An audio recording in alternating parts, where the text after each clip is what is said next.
सफल होगी तेरी आराधना। माधव, हम कासगंज के सिटी मेंटल असाइलम में गए थे जहां देविका का इलाज चल रहा था, इसलिए यहां आने में हमें थोड़ी सी देर हो गई क्योंकि हम सारे सबूतों के साथ देविका का सच सबके सामने लाना चाहते थे।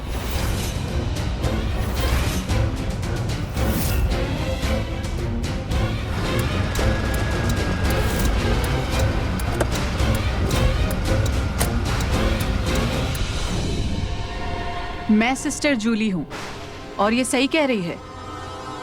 ये देविका हमारे पागल खाने में थी।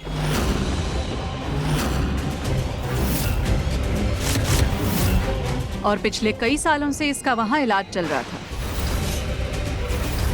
ये मंदबुद्धि हो गई थी क्योंकि ये जिससे दीवानों की तरह प्यार करती थी उसकी शादी इससे ना होकर इसकी बहन से हो गई थी।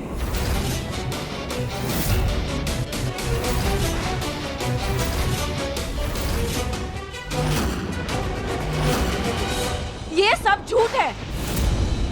ये सारे लोग ना झूठी कहानी बना के मुझे फंसाने की कोशिश कर रहे हैं। मेरा यकीन कीजिए एमडी, ऐसा कुछ भी नहीं हुआ है। माधव जी, आप खुद ये फाइल देख लीजिए।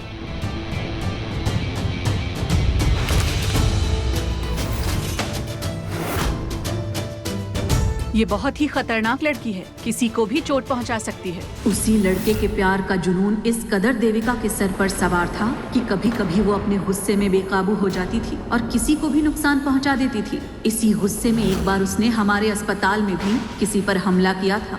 एमडी प्लीज मुझे बचा लीजिए इस लड़की से। इसका दिमाग खराब हो गया। इसने ये पैक लेके मेरे मुंह पे डाल दिया था। मैं ब्रीथ नहीं कर पा रही थी एमडी। कल रात को जो तुमने किया वो फेल हो गया तो आज चोरों को बुला लिया। एमडी, अगर आज पुलिस टाइम पे नहीं आती तो क्या होता? सबको तो यही लगता ना कि ये चोरी और ये डकैती में मेरा मर्डर हो गया। हमें माफ कर देना बेटा। हमने तो इसकी बीमारी के बारे में दामिनी को तक नहीं बताया था क्योंकि हमें लगा उसे बुरा लगेगा और वो इसकी बीमारी के लिए खुद को जिम्मेदार समझेगी। हमने जब इसे अमेरिका भेजा तो हमें लगा था कि नई जगह में देविका सब कुछ भूल जाएगी और वो ठीक हो जाएगी। पर शायद दामिनी जी की मौत के बाद देविका का पागलपन फिर से शुरू हो गया है।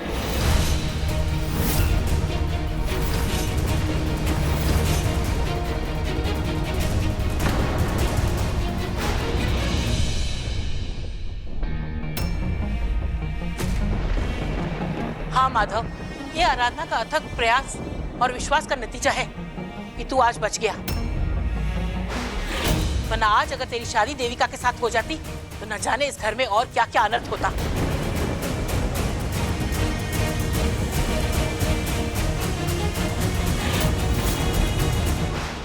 किस मुंह से मैं तुमसे नजरें मिलाऊं आराधना? मुझे कुछ समझ ही नहीं आ रहा है।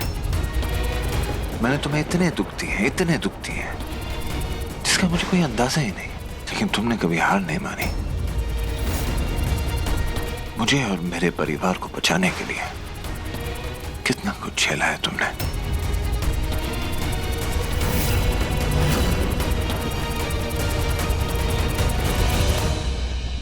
साहब जी, आप खुद को दोष मत दीजिए। हम सब में से किसी ने भी अपने सपने में भी नहीं सोचा था कि ये देविका ऐसा भी कुछ कर सकती है।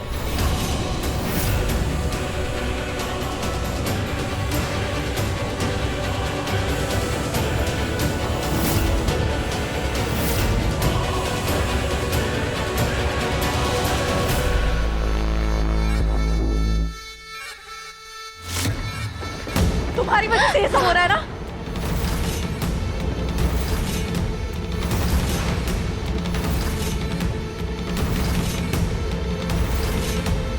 मेरे एमडी को कोई मुझसे अलग नहीं कर सकता है, समझी? देविका, मैंने कहा आराधना को छोड़ो। नहीं छोड़ूंगी मैं इसे। देविका, छोड़ो उसे। मैं इसे मार दूंगी, छोड़ूंगी नहीं इसे। देविका, अगर तुमने इसे कुछ किया तो हमसे बुरा कोई नहीं होगा। मार दूंगी मैं इसे। कोई आना मत, चलो।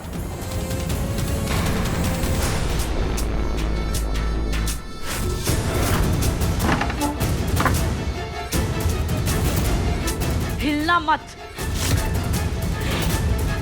देविका, अगर किसी ने भी अंदर आने की कोशिश की ना तो मैं इसे मार दूंगी।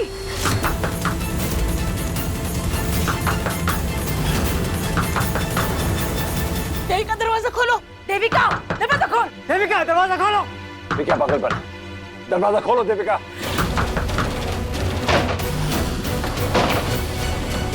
देविका दरवाजा खोल बेटा।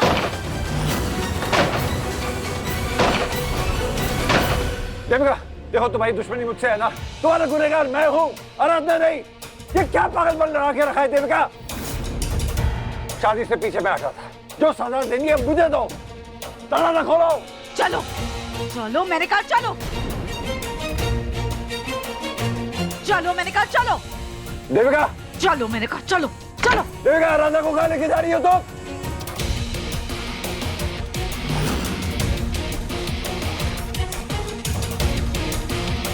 देविका देविका, ये क्या पागलपन है देविका? अगर आराधना को जरा सी भी खरोंच आई तो मुझसे बुरा कोई नहीं होने वाला। मैं तुम्हारी हर बात मानने के लिए तैयार हूं, यकीन मानो मेरा, बस उसे छोड़ दो।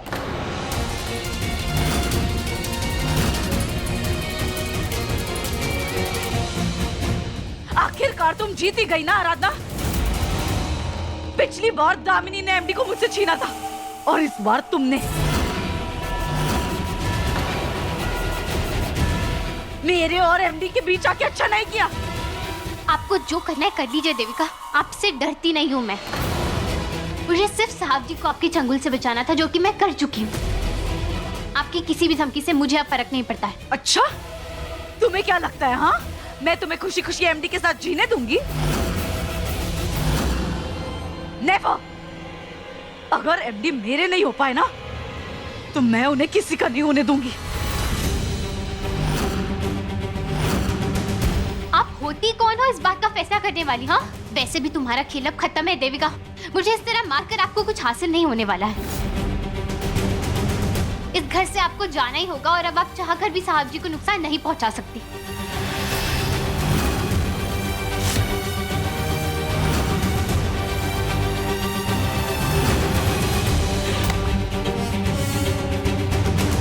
भगवान, कहीं ये देवी का मार न डाले आराधना को।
आराधना, आराधना,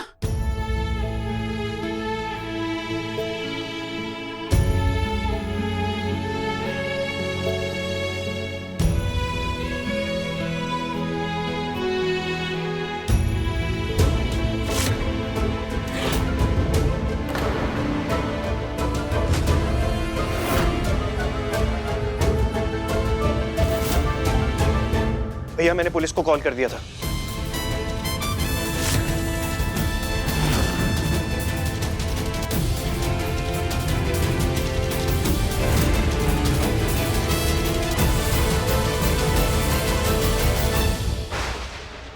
मिस्टर भारद्वाज, आपके घर से डेड बॉडी मिली है और ये कोई मामूली बात नहीं है। हमारी टीम इस पर जांच पड़ताल करेगी और हम उम्मीद करते हैं कि आप सब पूरी सच्चाई और निष्ठा के साथ हमारा सहयोग करेंगे। आपके मुताबिक इस औरत ने वो कत्ल किया और सारे सबूत मिटाए ताकि सच्चाई बाहर ना आ सके, यही ना? जी। नहीं, ये झूठ है। मैंने कुछ नहीं किया है, ऐसा कुछ नहीं हुआ है। इस आदमी ने सब कुछ झूठ बोला है मेरे बारे में। सर, गड़ी हुई लाश के साथ में ये चाकू भी मिला है। हत्या इसे हुई है या नहीं हुई है, फॉरेंसिक रिपोर्ट के बाद ही पता चलेगा सर। एक सेकंड ना इंस्पेक्टर साहब, बिल्कुल ठीक बात है। आप इस चाकू की जांच कराइए, आपको इस पे इस देविका की उंगलियों के निशान मिलेंगे। मैं गवाह हूं कि ये खून इसी ने किया है। नहीं, ऐसा हो ही नहीं सकता। मेरे कोई निशान नहीं मिलेंगे क्योंकि मैंने इस आदमी का खून किया ही नहीं है, बल्कि इसने मारा है उसे।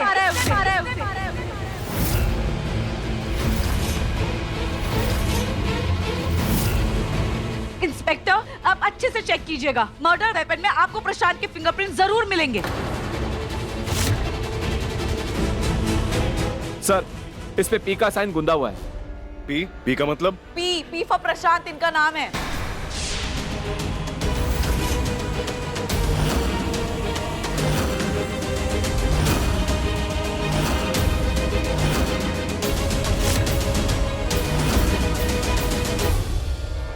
लेकिन प्रशांत, ये तो तुम्हारे घर का चाकू।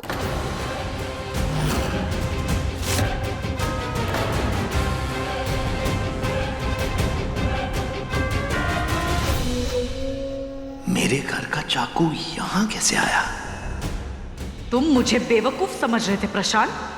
जब तुमने बताया कि तुमने लाश को यहाँ गाड़ा है तो मैं समझ गई थी कि मुझे फंसाने के लिए तुमने चाकू भी साथ में गाड़ा होगा। इसीलिए मौका मिलते ही मैंने तुम्हारे घर से तुम्हारा चाकू लाकर उसे असली मर्डर वेपन से बदल दिया था, ताकि कभी लाश मिले तो मैं नहीं, तुम फंसो। इंस्पेक्टर साहब, ये आदमी है ना, इसने ये सारी कहानी बनाई है। मैंने किसी को धोखा नहीं दिया है। मुझे नहीं पता है कि इसने ये आदमी को क्यों मारा, और इसने मुझे बताया भी था कि इसने ये सब किया है। इसकी और एमडी की पुरानी दुश्मनी है, इसलिए जानबूझकर ना इसने ये लाश को इस घर के नीचे बगीचे में गाड़ा है, ताकि बाद में एमडी पर इल्जाम लगे।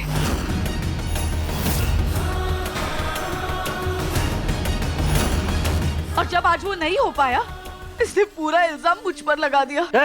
चुप कर, बकवास कर रही है। इंस्पेक्टर साहब, आप इस औरत की बातों पे विश्वास मत कीजिए।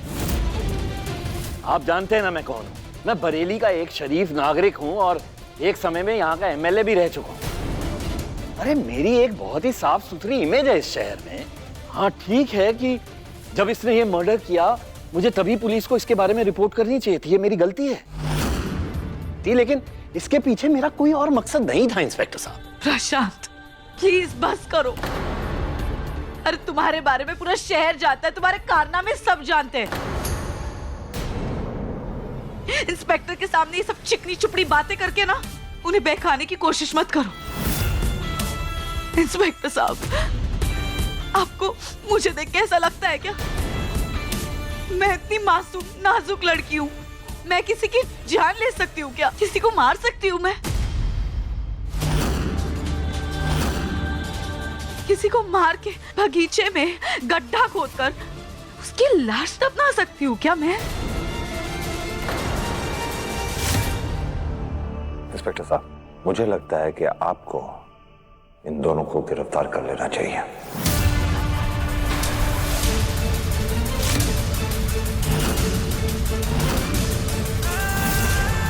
क्योंकि अपने घिनौने इरादे पूरे करने के लिए किसी भी हद तक इन दोनों गिर सकते हैं।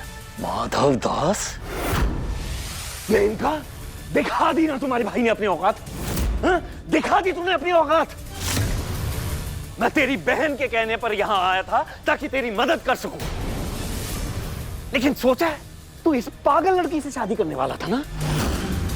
मैंने सोचा कि तेरी जिंदगी बर्बाद हो जाएगी, इसलिए मैंने तेरी जान बचाई यहां आकर, और तूने ये सिला दिया।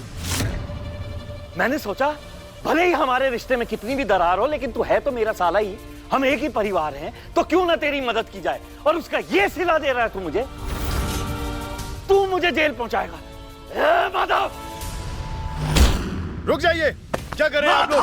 रुक जाइए, आप लोग रुक जाइए, शांत हो जाइए।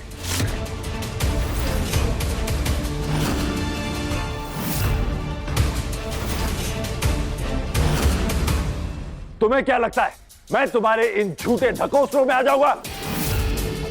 अरे तुम्हारी रग रग से वाकिफ हूं मैं प्रशांत। जो अपने बीवी बच्चों का नहीं हो पाया वो मेरा क्या खाक होगा? सही बात यह है कि तुम मेरी भलाई कभी नहीं चाहते थे, हमेशा मेरा बुरा ही चाहते आए हो। कभी अपना माना नहीं तुमने मुझे बर्बाद करने के चक्कर में तुमने देविका का फायदा उठाया। अगर तुमने ये सब ड्रामा नहीं किया होता तो आज हम यहां ऐसे खड़े नहीं होते, ये नौबत नहीं आती।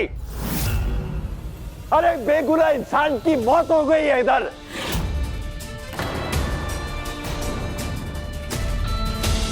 और ये सब करने के बाद तुम्हें लगता है तुम्हें इतनी आसानी से बच जाओगे? और क्या कह रही थी देविका? मेरे बच्चे को मारना चाहते थे तुम, मेरी प्रॉपर्टी हासिल करना चाहते थे। तुम कुछ भी कर लो लेकिन ऐसा जरा भी होने वाला नहीं है, क्योंकि जिस दिन विनायक पे हमला हुआ था उसी दिन मैंने प्रॉपर्टी के पेपर्स ट्रस्ट के नाम कर दिए थे।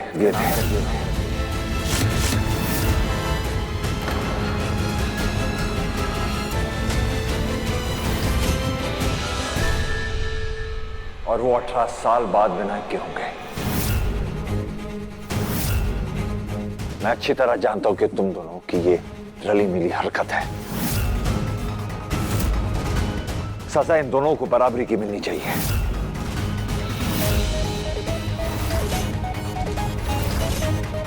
कि दोनों ही इक्वली शामिल है इसमें, दोनों की गलती है। लेके जाइए इन्हें जेल। नहीं इंस्पेक्टर साहब, मैं साबित करके रहूंगी, इन सब में मेरा कोई हाथ है ही नहीं। सब कुछ इस प्रशांत ने किया है। चाकू पर उंगलियों के निशान चेक कीजिए, ये इसके ही होंगे। चाकू या लाश से मेरा कोई लेना देना नहीं है। आप चेक करवाइए, साबित हो जाएगा। रुक जाइए, पीछे। एमडी साहब जी, रुक जाइए, ऐसा मत कीजिए, रुक जाइए। इंस्पेक्टर पीछे पीछे।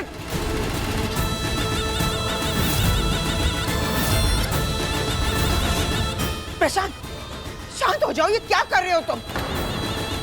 आराम से बैठ के बात करते हैं ना। एक मिनट, हम तुम्हारे लॉयर को फोन करते हैं। जमाई जी, बंदूक नीचे रखिए। बुढ़िया चुप कर, पीछे हट।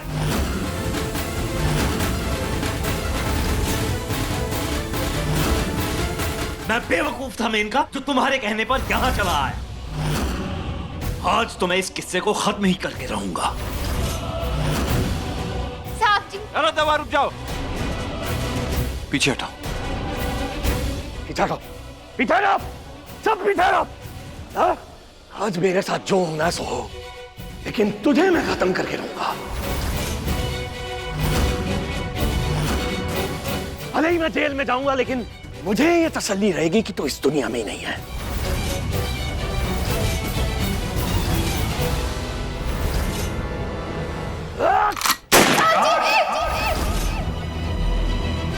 अरे ये लाइट को क्या हुआ?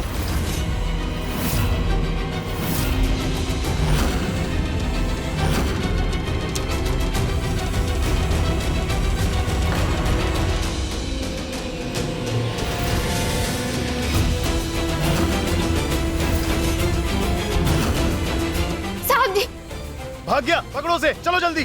साहब जी, माधव, साहब जी,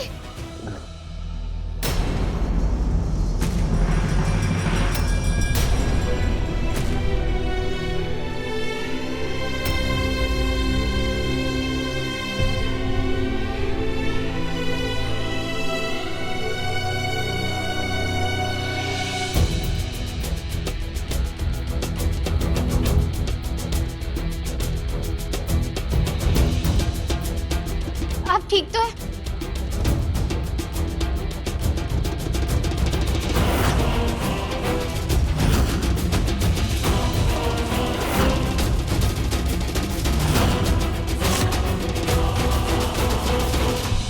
Devika!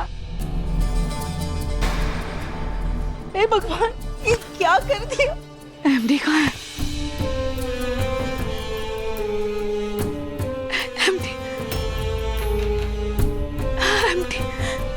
I am so glad आपको कुछ नहीं हुआ। अब मैं खुश हूँ कि आपको बचाने में मेरी जिंदगी गई। I love you, MD, I love you।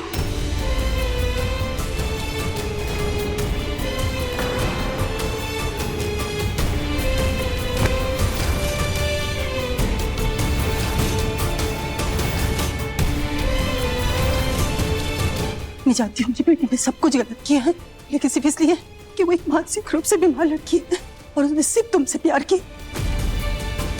मैं ये नहीं बोल रही कि तुम उसे माफ कर दो, लेकिन उसे प्लीज हॉस्पिटल ले चलो, वरना ये मर जाएगी। देविका हमारे जीने का सहारा है, इसके अलावा हमारे पास और कुछ नहीं है। माधव प्लीज, तुम्हारी वजह से हम अपनी दूसरी बेटी को नहीं खो सकते। हमसे हमारी बच्ची मत छीनो। माधव प्लीज इसे बचा लो। देविका,